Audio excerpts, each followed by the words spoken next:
no hablamos del todo y que es algo sobre lo que vengo trabajando últimamente a partir de la posibilidad de hacer una película sobre lo que pasó acá durante la dictadura militar, que serían los 30.000 desaparecidos, un proyecto económico devastador.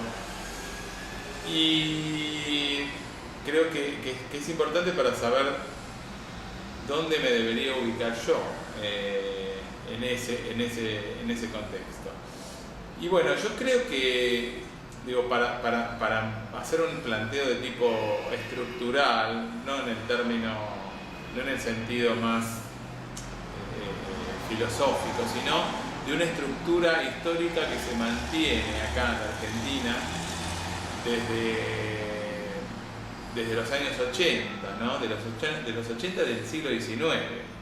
Y es que a partir del siglo XIX, a partir de la llegada de la inmigración, a partir del momento en que el capitalismo se empieza a desarrollar, ¿no? Con la inmigración y con una cantidad de otros factores, la cierta industrialización, etc., empieza a haber tensiones, ¿no? Es decir, empieza a haber tensión entre un proyecto liberal de la clase dominante y la gente que trabaja para ese proyecto, o mejor dicho, los inmigrantes, los trabajadores, la clase trabajadora que trabaja en el marco de ese proyecto. Y a partir de ahí comienzan tensiones que se van a prolongar hasta el día de hoy. Y lo que yo creo es que estas tensiones es decir, las respuestas a estas tensiones van a ser lo que muestren diferentes respuestas políticas. Por ejemplo, la ley Sáenz-Peña.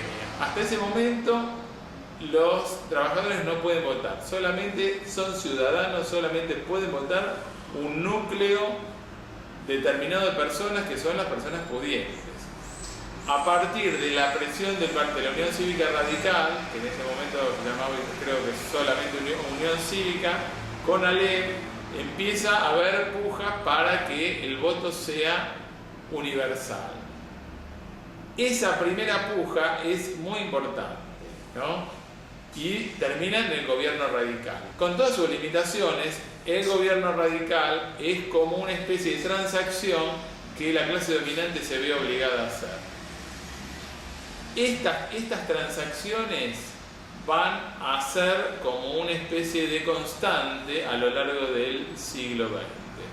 Transacciones y después traiciones a esas transacciones. Esas traiciones a las transacciones son los golpes militares, ¿no? Esta idea de, bueno, romper los pactos que se generan con el pueblo para instalar proyectos desembosadamente beneficiosos para la clase dominante. El más extremo de estos pactos es el que logra Perón. Perón logra una verdadera revolución social. Más allá de que yo no soy peronista, me parece que en términos de conquistas sociales es indudable que Perón es el que más, con todas sus limitaciones, con todo lo que significa su figura, yo no me refiero a Perón, sino al peronismo en general. El peronismo significa una revolución social, significa el arribo a un estadio que nunca antes la gente había conocido. Este pacto, no sé si la mejor forma de decirlo, pero este estadio al que se llega con el peronismo como forma progresista, es la más progresista a la que ha tenido lugar en el país. Pero después de eso, después del golpe, empieza una larga... después del golpe que derroca Perón, empieza una puja del liberalismo para hacer retroceder todas esas reivindicaciones de los trabajadores. Este proceso, podríamos decir, reaccionario, o no sé cómo llamarlo, de eliminación de las reivindicaciones, termina el 24 de marzo del 76 con la dictadura militar. Pensándolo así, tenemos que entender muy claramente que los 30.000 desaparecidos no son solamente un fenómeno de represión, sino un proyecto eminentemente económico, que es todo aquel que ponga en tela de juicio, todo aquel que ponga en peligro las prerrogativas de la clase dominante tiene que ser aniquilado. Con Alfonsín empieza como una especie de congelamiento de este proyecto, una idea de bueno, volver a la democracia, volver a los valores democráticos, eliminar para siempre los golpes de Estado y desde ahí ver qué se puede hacer. Eso no da resultado y comienza el menemismo. El menemismo es la continuación de la dictadura militar, o mejor dicho, es la continuación del proyecto económico de la dictadura militar por otros medios. Por medios ya no dictatoriales, sino por medios democráticos. Menem conjuga la posibilidad del voto popular y un proyecto neoliberal. Empiezo a escribir o a contestar desde la escritura a un proyecto político en los años 90. Mi primera obra, que se llama Romer, Los últimos crímenes, es del año 1993, yo la terminé y la estrené en 1994. Y a partir de ahí todas las obras de alguna manera tienen que ver con lo que pasa, sí, en el menemismo, pero que tiene su origen en la dictadura militar.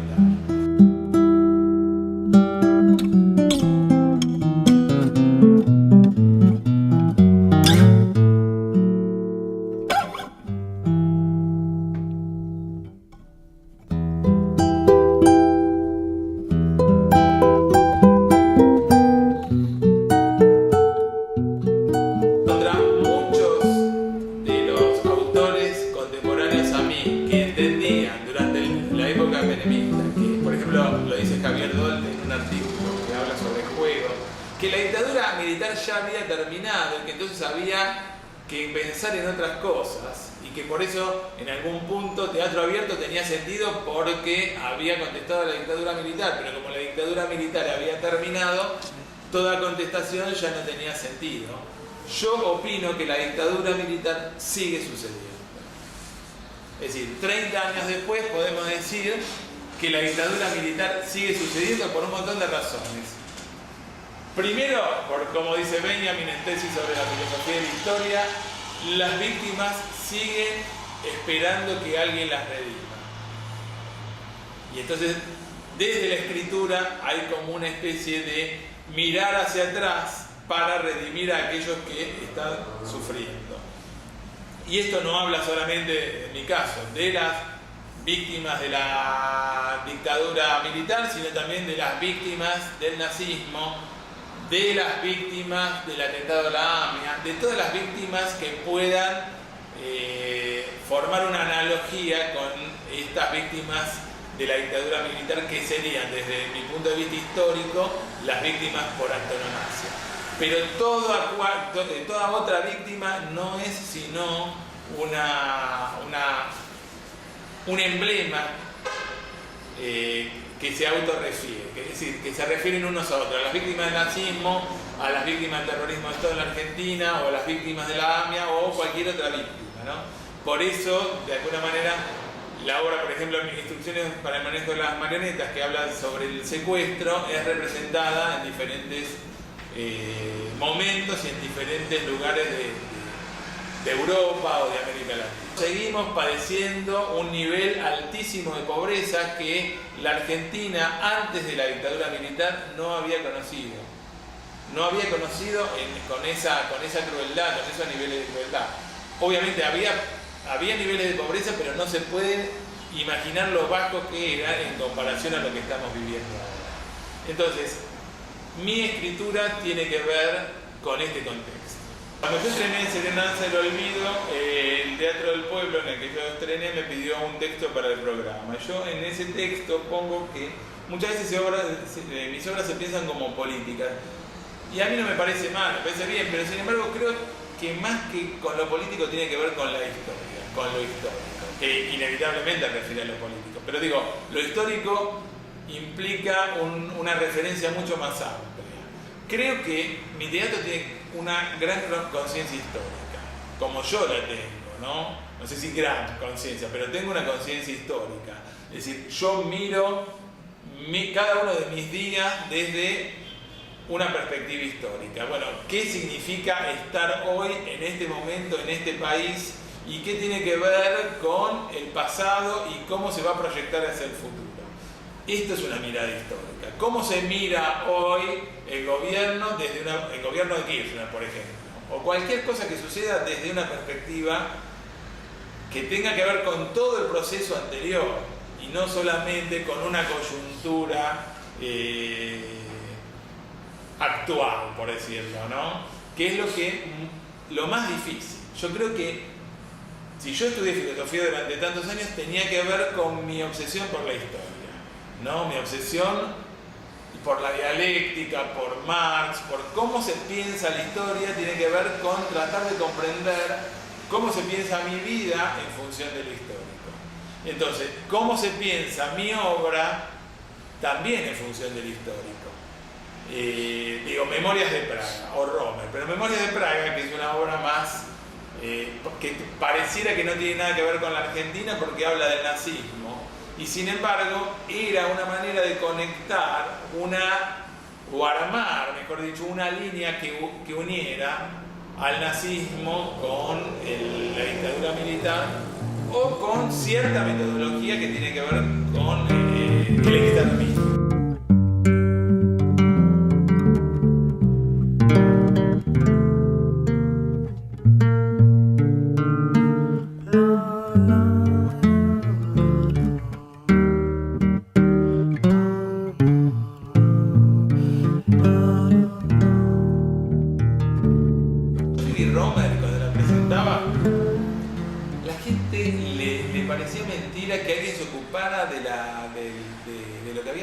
Les parecía como algo novedoso, que alguien desde el teatro diera respuesta. No, en ese momento, después hubo un montón de obras. Bueno, después vino el Teatro por la Identidad, vino un montón de cosas, pero, digamos, el Teatro por la Identidad empieza en el 2001 y recién ahí se habla de los chicos desaparecidos, de los chicos secuestrados. Y yo eso lo había hablado en el año 93, es decir, que era un tema ya para mí. ¿Pero por qué era un tema? Porque existían, por ejemplo, personajes como Neustadt, que en la televisión se ocupaban de legitimar el secuestro de los chicos, diciendo que los chicos apropiados por los secuestradores pertenecen a los secuestradores. Y esto, que ahora parece imposible de pensar porque ha corrido demasiada agua bajo este puente, en ese momento era aceptado por la mayor parte de la sociedad como una especie de sentido común. Y a mí eso me parecía como indignante. Yo discutía en los almuerzos con gente que no tenía nada que ver conmigo, pero les parecía normal que eso fuera así. Que, bueno, lo que sucedió, y que si un chico se convirtió en botín de otro, y bueno, es botín, ya está, no hay manera de modificar eso. Con esa indignación es que yo escribí, por ejemplo, Romer, ¿no? Es una obra que sale de la indignación y habla no solamente de la apropiación, sino de algo que después se va a reiterar mucho, que es el tema de la guerra civil, ¿no? El tema que es también, por ejemplo, retomado por Foucault, que es que en toda sociedad hay dos bandos que están en permanente conflicto, ¿no? Y que se vea o no se vea, esos dos bandos existen. En este caso, en Argentina, se ven a veces claramente, pero otras veces no. En el 2001, cuando yo me acuerdo que estaba en Plaza de Mayo, que fui a ver por lo menos qué era lo que sucedía y que me corrían los caballos, y bueno, era claro cuáles eran los bandos y cuáles eran las fuerzas en conflicto, ¿no? Las fuerzas de la clase dominante que estaban pugnando para que las fuerzas de la clase dominada no se levanten demasiado y no termine todo esto precisamente en una guerra civil. El nazismo se transforma en una metáfora de algo que tiene que ver con una realidad que es profundamente nuestra. El nazismo es una metáfora de la dictadura, es una metáfora del exterminio que nosotros mismos vivimos. Entonces, es como que de alguna manera quedan como un sueño, ¿no? Quedan como fantasmas. Los desaparecidos son nuestros fantasmas que algunos, no a todos, nos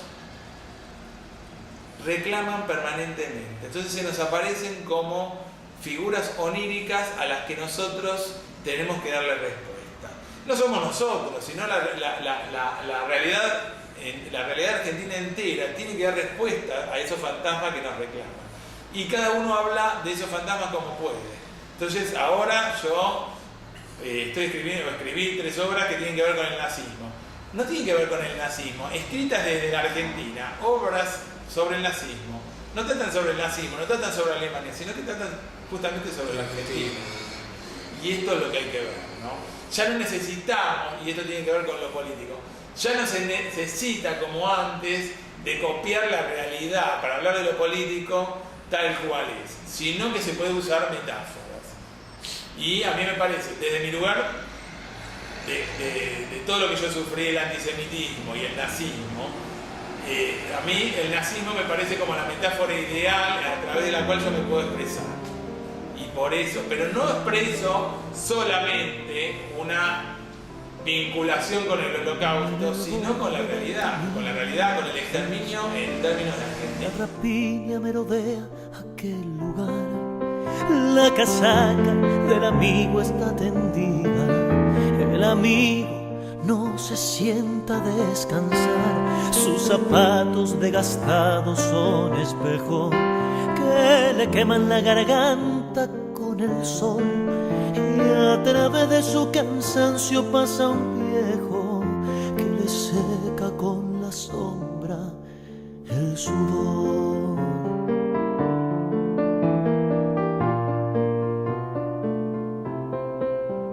En la punta del amor viaja el amigo, en la punta más aguda que hay que ver, esa punta que lo mismo cava en tierra, en las ruinas o en un rastro de mujer.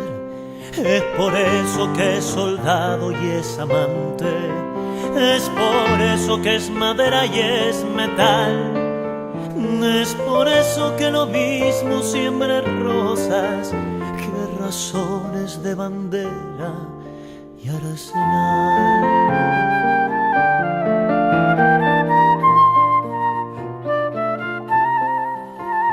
El que tenga una canción tendrá tormenta, el que tenga compañía soledad. El que siga buen camino tendrá sillas peligrosas que lo inviten a parar, pero vale la canción buena tormenta y la compañía vale soledad. Siempre vale la agonía de la prisa, aunque se llene de sillas la verdad.